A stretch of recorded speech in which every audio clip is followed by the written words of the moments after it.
Hello दोस्तों, नमस्ते। कैसे हैं आप सब? आपका मेरे चैनल पर स्वागत है। आज की कहानी है मायके की डोर। कहानी को पूरा सुने। अच्छी लगे तो लाइक, शेयर और चैनल को सब्सक्राइब करें। धन्यवाद। सुबह घर की सब खिड़कियां खोल देना निशा को बहुत अच्छा लगता था।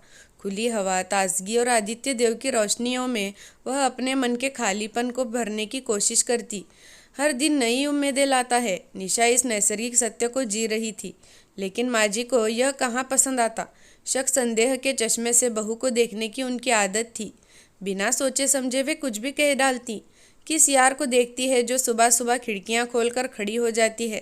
कहते हैं तीर तलवार शायद इतनी गहरी चोट ना दे सके जितने शब्द घायल कर जाते हैं। यहाँ तो रोज का किस्सा था। औरत जो थी, जिसकी नियति सबकी सुनने की होती है, इसलिए निशा उनके कटु शब्दों को भुला देती। सच ही तो है, जब विकल्प ना रहे तो सीमा पार जाकर भी समझौते करने पड़ते हैं। इस समझदारी ने ही उसे ऐसा तटस्थ बना दिया था जिसे सब पत्थर कह देते थे। कुछ असर नहीं, जो चाहे कहो। लेकिन यह किसे पता था कि उसका अंतर्मन आहत होकर टूटकर कब का बिखर गया है। यह तो उसे खुद भी पता नहीं था। उसके मायके को लेकर ससुराल में खूब बातें बनती। रोज रोज के ताने निशा को अब परेशान नहीं करते। आदत जो बन गई थी, सुनना और पत्थर की मूरत बनी रहना, जिसकी न जबान थी न कान। इस मूर्ति में भी दिल धड़कता था। ये एहसास शायद अब किसी को नहीं था। सास की फप्तियाँ उसके दिल को छलनी करती, लेकिन फिर भी वह उसी मुस्कुराहट से जीती जैसे कुछ हुआ ही नहीं। कितनी अजीब बात है, बहू मुस्कुराए तो बेहया का तमगा पाती है, बोले या प्रतिकार करे तो संस्कारहीन। ससुराल में उसकी एक देवरानी भी थी, रिया, बड़े घर की बेटी, जिसके आगे सासू माँ की जबान भी तलवे से चिपकी रहती। जब रिया अपने मायके जाती तो निशा को भी अपने घर की बहुत याद आती। पर जाए तो कैसे, किसके घर जाए वह? रिश्ता इतने खोखले हो चुके थे कि अब कोई एक फ़ोन करके उसके हाल चाल पूछने वाला भी नहीं था। आज जब रिया अपने मायके से वापस आई तो उसका मन भी तड़पने लगा।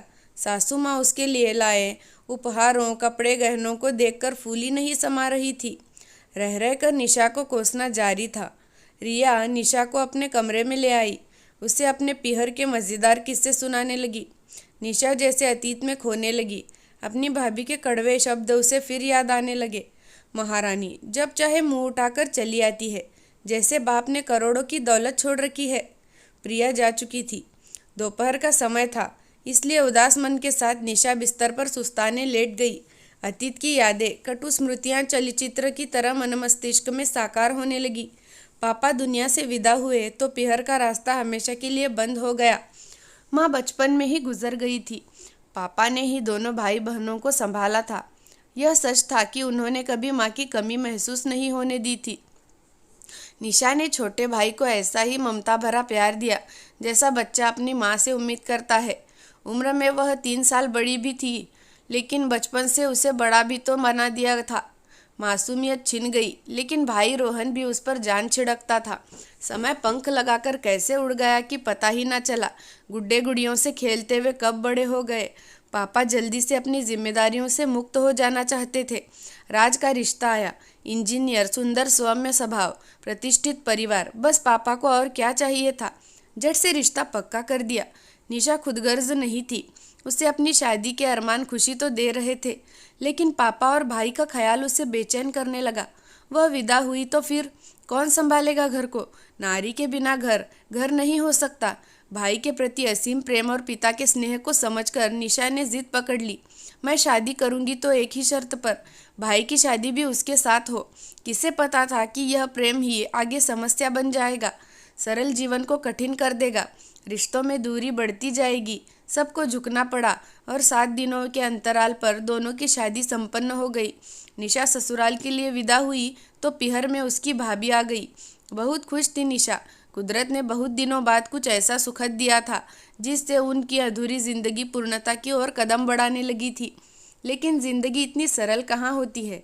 मन का सोचा पूरा हो जाए तो क्या कहने। नई जिंदगी में निशा के सपने यथार्थ की कठोर धारा पर शीघ्र ही दम तोड़ने लगे। राज बहुत अच्छे समझदार पति थे, लेकिन घर की स्थिति ऐसी थी कि वे खुले रूम में अपनी पत्नी का साथ देने की स्थिति में नहीं थे। प्रतिभाशाली होकर भी अभी बेरोजगार थे। दोनों ही सास ससुर पर निर्भर थे। इसलिए मजबूरियों से समझौता समझदारी था। पापा को शायद यह उम्मीद ना रही होगी, इसलिए निशा की शादी के बाद बेचैन रहने लगे। दूसरी तरफ रोहन भी अपनी पत्नी और पिता के बीच संतुलन बिठाने में पिस रहा था। पापा को दुख न पहुंचे इसलिए निशा ने मुंह सिल लिया, लेकिन पापा थे कि उसकी आंखों को पड़ जाते। जितना वह छिपाने की कोशिश करती, पापा अनकही बातों को झट से पकड़ जाते। संतान के प्रति प्रेम ऐसा ही होता है जो बच्चे की हर बात को बिना कहे समझ जाता है। जिंदगी इसी का नाम है। अक्सर हम अपने घरों में वही व्यवस्था लागू करने की जिद करने लगते हैं जो बेटियां अपने ससुराल में जीती हैं। नतीजतन घर में लोग टूट बिखरने लगते हैं। सच तो यह था कि निशा को कहीं चैन नहीं मिल रहा था। ससुराल में व्यंग्यतानों के बीच पिस रही थी, तो मायके में अपने भाई रोहन और पिता के ख्याल से। उसकी भाभी ने जो समझदारी दिखानी चाहिए थी, उसके विपरीत आचरण किया। निशा न तो माँ बन सकी, न ही राज के दिल में स्थान पा सकी। दूरी, तटस्थता, यंत्र चालित कृत्रिम जीवन उसे आहत करता चला गया। घड़ी ने टन टन अलार्म बजाया। निशा जैसे चौंक पड़ी। उसे अपने जिंदा होने का एहसास हुआ। चेहरे पर पसीने की बूंदें झलक रही थी। वह उठी, एक गिलास पानी पिया और खाली कमरे में फिर अपने खालीपन से खेलने लगी। पुरानी यादें फिर से न चाहते हुए भी उसके आगे नाचने लगी। जब पिता का देहांत हुआ तो 12 दिन भी उसने मायके में कैसे निकाले थे, वह कटु अनुभव से याद आने लगा। भाई रोहन बेचारा कितनी कोशिश करता रहा कि दीदी को कुछ महसूस न हो, लेकिन निशा कोई बच्ची नहीं थी। वह समझ गई कि पापा के बाद उसका रिश्ता भी इस घर से टूट गया है। फिर एक दिन वह अनुभव भी हो गया जिसने निशा के सारे भ्रम तोड़ दिए। रोहन की जिद पर वह मायके चली गई। भाई के साथ बहन को देख भाभी का मुंह फूल गया। रात को निशा ने उनके कमरे से आती तेज आवाज़ों को सुन लिया। रोहन अपनी पत्नी की गैर जिम्मेदाराना व्यवहार से खिंच उठा था। उसकी बीवी ने साफ साफ शब्दों में अल्टीमेटम दे दिया, अगर ये बेहया मुझे दोबारा यहाँ दिखी तो समझ लेना उसी क्षण फांसी के फंदे से झूल जाऊंगी। मुझे क्या बेवकूफ़ समझते हो? मुझे पता है यह मायके में क्यों मंडराती है। पूरी संपत्ति हड़पने के बाद तुम्हें सड़क पर न ला दे तो कहना। इसके बाद शायद हाथापाई भी हुई होगी। रोहन यह बात कैसे सहन कर पाता। नफरत से निशा तड़प उठी। छी, क्या कोई ऐसी नीच सोच भी हो सकती है। पूरी रात निशा ने जागते निकाल दी। वह घर जिसमें वह पली बड़ी थी अचानक जहर की तरह चुभने लगा। सुबह होते ही वह बिना कुछ कहे वापस अपने ससुराल आ गई। उसे इंतज़ार था कि रोहन आएगा माफ़ी मांगने, लेकिन वह नहीं आया। अब निशा को अपना फैसला सही लगने लगा। भाई भाभी की ज़िंदगी में वह दीवार नहीं बनना चाहती थी। उसने फैसला कर लिया, अब कभी नहीं। खून के रिश्ते पानी हो गए। राखी का त्यौहार आया, भाई दूज भी, लेकिन मायके से कोई बुलावा ना आया। कहना आसान होता है, लेकिन भाई की सूरत देखने को निशा भी तड़पती रही। अब उसने अपना मुंह सिल लिया, किसी से कोई शिकायत नहीं। 1 साल बीत गया। राज को अच्छी नौकरी मिल गई।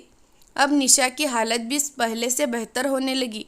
राज उसे नॉर्मल करने की बहुत कोशिश करता, लेकिन बुझे मन में उमंग उम्मीदें फिर से जगाना मुश्किल लगने लगा था। आज फरवरी की 22 तारीख थी।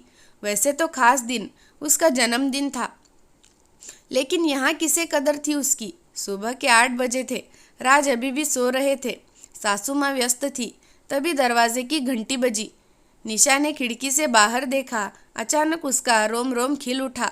अपनों का प्यार सैलाब बनकर फूट कर बाहर निकलने लगा। दरवाजे पर रोहन और भाभी खड़े थे। निशा चहकते हुए दौड़ी। हैप्पी बर्थडे दीदी। रोहन ने पैर छूते हुए दी को शुभकामनाएं दी। भाभी उसके पैर छू रही थी। स्नेहिल क्षणों में कटुता क्षण भर में छूमंतर हो गई। सास और रिया आश्चर्यचकित थे। रोहन आज उन सबके लिए उपहार लाया था। निशा किचन की तरफ दौड़ी। ससुराल में बहू का सबसे बड़ा मेहमान भाई होता है। निशा के मन पर जमी बर्फ बहने लगी थी। भाभी भी उसका हाथ बटाने रसोई में आ गई। दोनों खिलखिलाकर ऐसे बातें करने लगी जैसे पहली बार मिली हों। राज भी उठ गए। नाश्ते की तैयारी होने लगी। मौका देख राज ने सुधा को बाहों में भर चूम लिया। कैसा लगा मेरा गिफ्ट? निशा कुछ पूछती उससे पहले रोहन आ गया। बोला, दीदी यह लो आपका सबसे कीमती गिफ्ट। मुझे जीजू ने ही सजेस्ट किया। निशा पैकेट खोलने लगी। उसकी आंखों से आंसू बहने लगे। एक बड़ी सी फ्रेम की हुई पापा की तस्वीर, जिसमें उनकी मुस्कुराहट निशा को नया जीवन देती महसूस हो रही थी। फोटो के अलावा गुड्डे गुड़िया भी थे, जिनसे निशा और रोहन बचपन में खेला करते थे। उपहार तो और भी बहुत लाया था रोहन, लेकिन यह चीज़ उसका दिल छू गई। आज पूरा दिन निशा के नाम था। राज ने शाम को एक आलीशान होटल में डिनर रखा था। रात में जब निशा राज के पास आई तो देखा सामने की दीवार पर पापा की फ़ोटो टंगी है। राज कह रहा था, निशा, ससुराल में मायके की यादें न हो तो जीवन अधूरा रह जाता है।